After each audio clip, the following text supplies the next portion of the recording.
right, I do not understand my own actions, for I do not do what I want, but I do the very thing that I hate.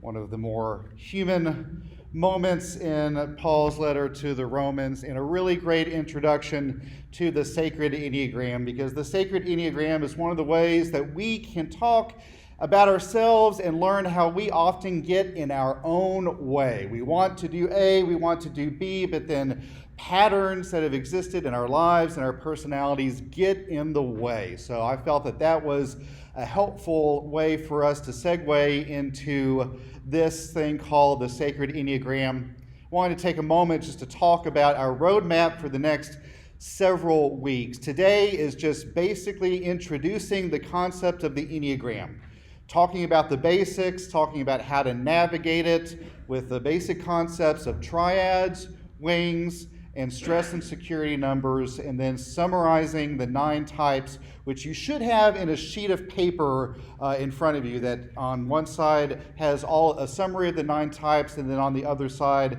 a QR code, which we'll get to in a second, and then a visual representation of the Enneagram, maybe for you folks sitting in the back that can't see the screen as well. And then for the next 3 Sundays, we're going to go through the 3 different triads. Everybody put your hand on your gut. All right, that's what we're going to be doing next week with the gut triad, which are types 8, 9, and 1. Now, everybody move your hand up to your heart. Then we will go to the heart triad, which are types 1, 3, and 4. And then finally, put your hands on your head. We will go to the head triad, which is types 5, 6, and 7. You can put your hands down and stop looking ridiculous there. So it was kind of fun to see if y'all would actually do that. You did. That was great. So that's kind of going to be our roadmap for the next couple weeks. So jump right into it. This is the Sacred Enneagram. No, it is not a satanic symbol. This is not a symbol of the occult. Please do not get me fired. This is the Sacred Enneagram. One of the nice things about the Enneagram that's a little bit different from other personality assessments is that it's such a visual representation, right? So if you are a visual learner, then I think you're really going to gravitate towards the Sacred Enneagram. Hopefully I don't come across like this today. I hope I don't come across like this, but am instead trying to hopefully introduce you to something that's been a really helpful tool for me in my own spiritual development, in my own understanding of who I hope to be as a spouse, as a father, and as a pastor. And you may feel like this, and if you do, that's okay. I'm going to do my best to keep things as simple as possible. So this is the Enneagram.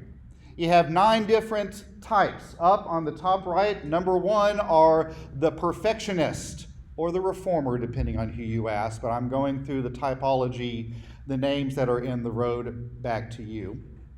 Number 2 is the helper. Number 3 is the performer, and going clockwise. Number 4 is the romantic or the individualist. Number 5 is the investigator. Number 6, the loyalist. Number 7, the enthusiast. Number 8, the challenger. And finally, rounding us up at the top are 9s, which are famous for being the peacemakers of the family. So a couple disclaimers and rules for the road as we go ahead. The Enneagram is not a weapon. Say that with me. The Enneagram is not a weapon to be used against others, but a tool to better understand ourselves. As tempting as it might be, do not try to type your neighbor. Only they can do that for themselves. If you want to become very rapidly the least popular person in the room, take your newfound wisdom of the Enneagram and go, oh, that person's really stubborn, so they're an Enneagram 8, so I'm just going to treat them. Don't do that. Don't be that person. This is an invitation to focus on ourselves. And then, if down the road you have another person that you're close to, a coworker, a family member, a friend who's also done the Enneagram, then maybe you can have that conversation with them at the appropriate time. Number 2, the Enneagram is not about labeling or limiting. Hear this. We all have characteristics of all 9 types, right? We all have our stubborn moments. That doesn't necessarily mean we're an Enneagram 8, okay? We all, hopefully, as we're Christians, want to help and serve one another.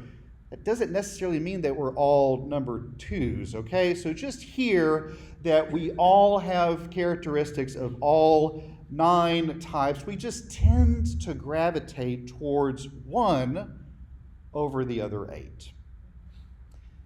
Number 3, all types are equal. A 9 is not better than a 1, simply because it is a higher number. Number 4, the types are all genderless. So as much as we can, try to set aside any culturally defined stereotypes of gender when exploring the types. None are more masculine or feminine than the other. Another disclaimer, I am not a trained, certified Enneagram coach. This is simply an introduction simply an introduction. And deeper conversations about the Enneagram can be done with better trained professionals like therapists or coaches. If you want to go a little bit deeper with this and would like to talk to me about helping you point you in the direction of someone who's better trained, let me know. I would love to have that conversation. And finally, feel free to interrupt and ask questions. If you are completely lost, raise your hand and yell at me. Normally I don't ask people to yell at me, but today I will make an exception.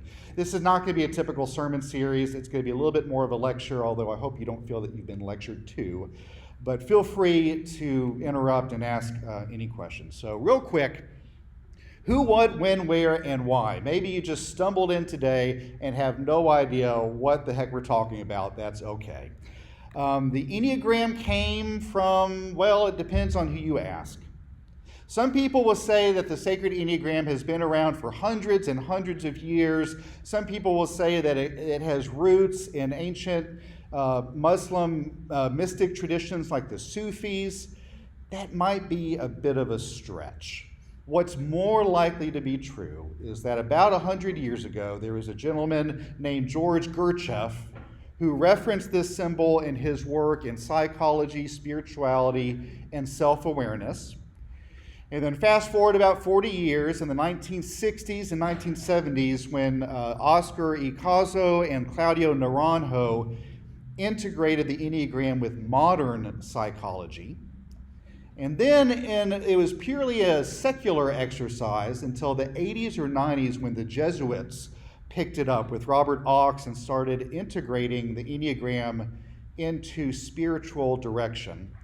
And has had a particular resurgence in recent years, mostly because of social media, podcasts, things like that. So I will say there is information about the Enneagram out there everywhere. I was having a conversation with Hallie before the worship service that everybody should know that not all Enneagram resources on the internet are made equally in the eyes of God. Because it has become so popular, there have been a lot of people who are not trained in psychology or spiritual development that have tried to make money off of this, and you'll find a lot of resources out there. So just be careful. If you have any questions, you can reach out to me. The books that I lifted up for us are 2 really great starting points. What does it mean? Well, Ennea, everybody say that. Ennea is the Greek word for the number 9, and gram is the Greek word for drawing or figure. So the Enneagram literally means the drawing of 9, or the 9 gram. So everybody say Enneagram together. Enneagram. All right? Why are we doing this? Why is it a helpful tool for spiritual development? Well, Elizabeth Orr, who wrote the Unfiltered Enneagram, describes it as this. She says that it's a framework that reveals the places that where we've built up brick wall barriers to being seen and known. It doesn't tell us who we are so much as it shows us how we get in our own way. Again, that's why we chose to begin our time with that passage from the 7th chapter of Romans. Another way to think about this is we are all born into this world as cute, naked baby turtles, okay? Yes, that is Crush from the movie Finding Nemo. And my therapist describes the Enneagram kind of like a shell. Each type is kind of this shell that we've built to protect ourselves from harm. to try to protect ourselves from suffering and pain. And these are shells that we develop in childhood, and that's a lot. They serve us well in childhood, but sometimes can get in our way as we grow up. So the three basic concepts for understanding the Enneagram are these: triads, wings, and stress and security numbers. If you know those three things, you know about 90% of what's most important about navigating the Enneagram. So we're going to start with the big thing, which are the triads. Okay? So you'll notice that in the Enneagram, the 9 types are divided into 3 triads. At the top are 8, 9, 1, 2s, 3s, 4s over here, and then 5, 6, and 7s are down on the bottom left. And it really comes to a place of where you make your decisions, which is why we call these 3 triads the gut, the heart, and the head triad. So at the top with 8s, 9s, and 1s are the gut triad. If you are an 8 or a 9 or a 1, more likely or not, you are somebody that makes your decisions from the gut. It's something that you feel, and the operating emotion is anger, and we'll get to that later. So that's the gut, okay? The triad over here, that's the heart triad, are the types 2, 3, and 4 that tend to operate from a place of their feelings, tend to be more introspective, and that's where they operate from. And then finally, on the lower left, with the 5s, the 6s, and the 7s are the head triads. People who operate in their heads and do their emotional work by thinking through things. Okay? So gut, heart, and head. So those are the 3 triads. And then the next concept are the wings. So one of the really great things about the Enneagram that makes it a little bit different from, say, the Myers-Briggs or the DISC assessment or other things is that unlike those, to a greater extent, the Enneagram focuses not just on what your type is, but in how you relate to the other types, which is part of one of the reasons why it's so really helpful in the topic of spiritual direction. So each type has a wing to one side and the other. I will use 4s as an example. So if you are a 4, you'll notice that to one side you have a 3, and to the other side you have a wing 5. So someone can be either a 4 wing 3 or a 4 wing 5. Again, that means that you also share the characteristics of one or both of your wings. It's not either or, but you tend to gravitate more one towards the other. Why does this matter? Well, it actually matters a lot. 4 wing 3s tend to be much more extroverted, much more outgoing and image-driven, whereas 4 wing 5s are very creative, but they're also a little bit more introverted and a little bit more reserved. So remember, you will have a wing to either side of whatever number you are. Okay, so we've covered triads. We've covered wings. Are there any questions? Because I know this is like a fire hose to the face for all of y'all. Any questions? All right. So we have triads, we have wings. The next thing to talk about are the lines in the middle. These are your stress and security numbers. So you'll note that every single type in the Enneagram has 2 lines that connect with 2 other types. All right? If you look on that sheet of paper that hopefully you picked up on the way in, you'll notice a little bit of a better detail where you'll see some arrows. Your type will have a line leading away from it and a line leading towards it. Your stress number, which is your number that's pointing away from your number, is where you go when you are stressed, tired, grumpy, hangry, generally not doing too well. You tend to take on the unhealthy qualities of that particular number. On the other hand, yeah, you got a question?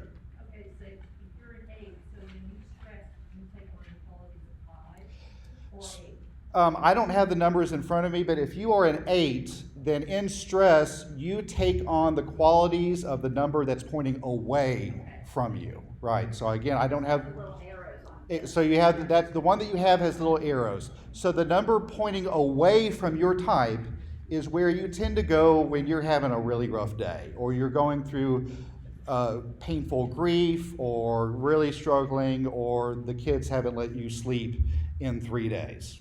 Not that I know what that feels like. All right. But on the other hand, you have your security number. And this is the number that's pointing toward you, okay? This is on the opposite side is where you tend to go when you're doing all right, right? When you're happy, you're energized, you're well rested, you're rejuvenated, and you are healthy. We call this the integration number, which means that you tend to take on the positive qualities of the number that is pointing towards you. Okay? So again, your stress number is the one that's pointing away from your number. That's where you tend to go to when you need a Snickers bar, as I like to say. And your security number is the one that's pointing towards you. It means you take on the positive qualities when you're doing all right, when it's summertime and the living is easy. Okay?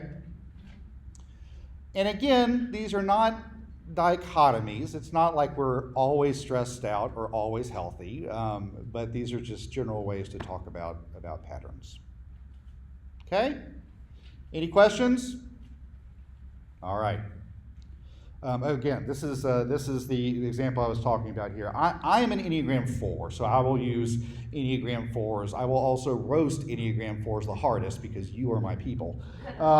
So as an Enneagram 4, if you're like me, when you are really stressed out, you tend to take on some of the unhealthy qualities of an Enneagram 2, okay?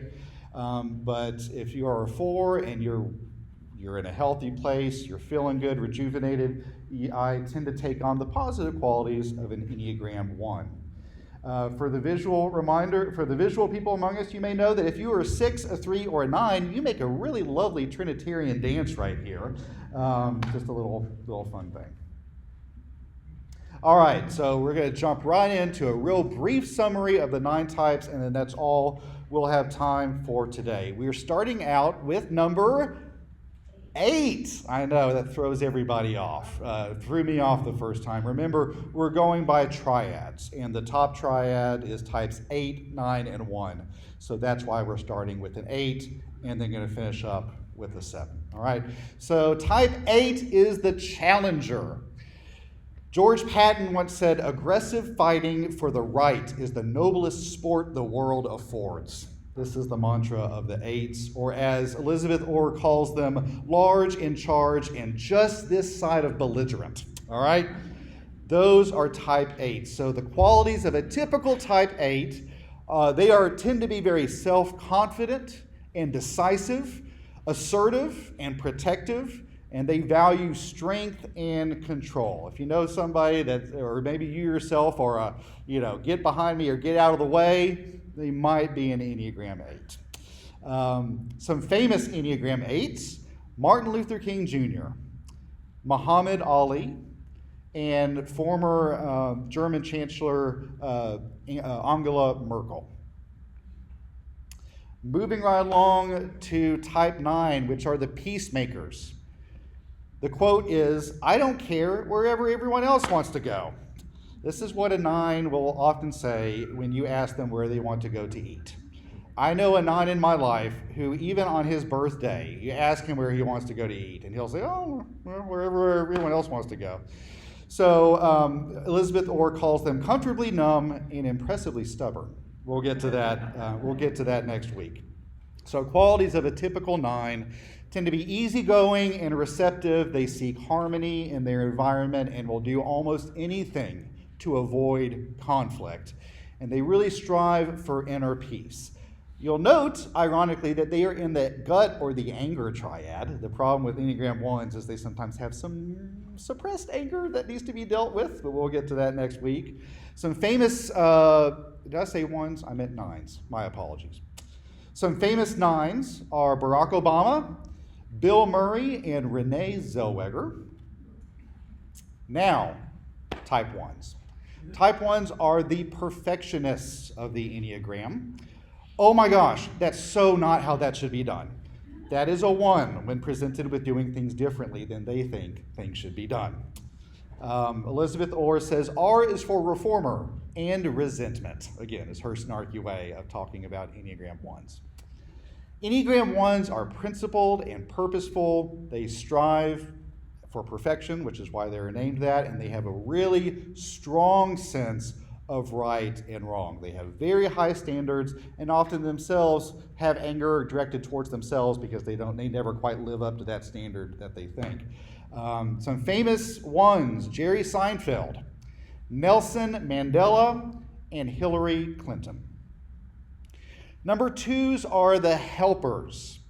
I want you to be happy, but I want to be the reason. Unknown, we don't know who said that, but it was probably a 2. Or, as Elizabeth Orr calls them, self-sacrifice with some serious strings attached. The helper, typical type 2s are caring and interpersonal, seek to support others, and for better or for worse, they derive their self-worth from helping others. Some famous 2s are Mother Teresa, Archbishop Desmond Tutu, and Princess Diana. Number 3 is the performer. Image is everything, Andre Agassi once said. Or as Elizabeth Orr says, a hall of mirrors in a house of cards. So type 3s are the chameleons of the Enneagram. They are very adaptable, they are very success-oriented, and are driven by goals. If you are somebody that when you step into a room and you do a really good job of reading the room and knowing exactly what the people in that room want or need to hear, you might be a 3. They're really good at putting on masks to kind of achieve in whatever situation they find themselves. So naturally, they're focused on image and efficiency. Some famous 3s, if we have any Swifties in the room. Taylor Swift is an Enneagram 3. Mitt Romney and Tom Cruise. It's a very interesting trio right there. So those are type 3s. All right, my own type. Type 4, the romantic. Like I said, if any of you are type 4s, I apologize because I'm going to roast us the hardest, just because. Tim Burton once said, if you've ever had that feeling of loneliness, of being an outsider, it never quite leaves you. Or as Elizabeth Orr puts it, I'm feeling misunderstood, and I'm going to make it your problem. Typical qualities of Enneagram 4s, which again are the romantic or the individualist, depending on which book you read, are sensitive and introspective. They seek identity and significance. They are boundlessly creative and often feel different from others. And some famous Enneagram 4s are Amy Winehouse, Thomas Merton, and Vincent van Gogh. Cutting off your ear for the sake of art is about as Enneagram 4 as you're ever going to get. All right, number 5, got 3 more to go. We have the investigator. This is from George Carlin. I think I am, therefore I am, I think. Or as Elizabeth Orr puts, when intellectual maximalism meets emotional minimalism. Typical 5s are perceptive and innovative. They value knowledge above almost everything else, and they tend to withdraw to protect their energy and privacy. And some famous 5s are Stephen Hawking, Dietrich Bonhoeffer, and Bill Gates. Number 6 is the loyalist. Stephen King once said, there's no harm in hoping for the best as long as you're prepared for the worst.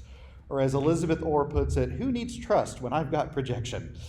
Typical 6s are very committed, and they're very security-oriented, both for themselves and their workplace, their family, their circle of friends. They seek, above all else, stability and can be both skeptical and supportive. And some famous 6s are Ellen DeGeneres, Jon Stewart, and don't ask me how we know this, but Frodo Baggins from The Lord of the Rings. Take that with a bit of a grain of salt. And then finally, type 7, we have the enthusiast. I have someone very close in my life who is a type 7, and type 7s tend to be the most popular of the Enneagram. Everyone loves a type 7. Peter Pan once said, "Just think of happy things and your heart will fly on wings."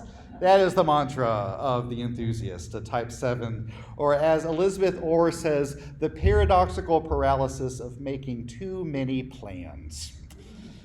Qualities of a typical 7 is they tend to be spontaneous and versatile. They seek adventure and variety. They are almost always looking for the new thing to try out, the new experience, the whatever, and they often do this to avoid pain or to avoid difficult emotions or their own limitations. Some famous Enneagram 7s are Robin Williams, Wolfgang Amadeus Mozart, and Stephen Colbert. All right. Are we all thoroughly confused? Yes? Thank you for your honesty. I appreciate that. So now, our last thing real quick, I'm interested, if you want to scan that QR code that's either on the screen or on that sheet of paper, we have a 100% anonymous poll of what Enneagram type you think you are, based off of that list that we just heard. Again, this is 100% non-scientific and 100% anonymous. It'll show up on the screen, but your name will not be associated with it. Yes, David? What Enneagram type was Jesus? What Enneagram type? Now, there's the million-dollar question. What Enneagram type was Jesus? The snarky answer to that is, well, I'm an Enneagram 4, so Jesus must have been a 4. If you ask a 2, they'll probably say, well, Jesus helped everybody, so Jesus must have been a 2. I don't know. That's a great conversation that we can have. So go ahead and scan that QR code, and if you just have a best guess of what resonates with you, go ahead and click that button. Yes, Quinn, you got a question? The presenter hasn't changed slides yet.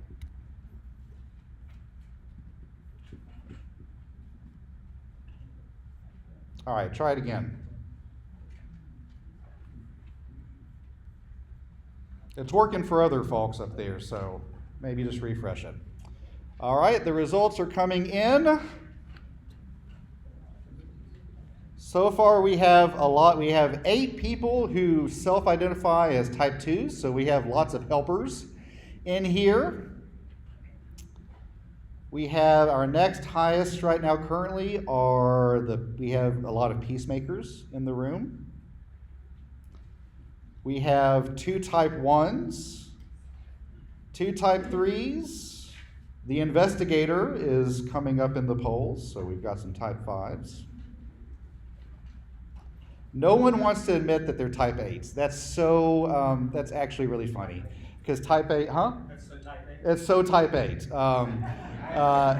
Exactly. Type 8s get a really rough time because everybody sees them as stubborn. And they may have that, but I will tell you, if you are going through a really hard time and you need somebody to have your back and to fight for you, go find an Enneagram 8, because they will do that till death. All right. So this may change. Again, read the books, talk with a friend. I emailed out a link to the assessment. I might send that out again later on this week. So friends, I hope you all enjoyed that brief introduction to the Enneagram, and now would like to invite you all to stand up in body or in spirit for hymn number 300.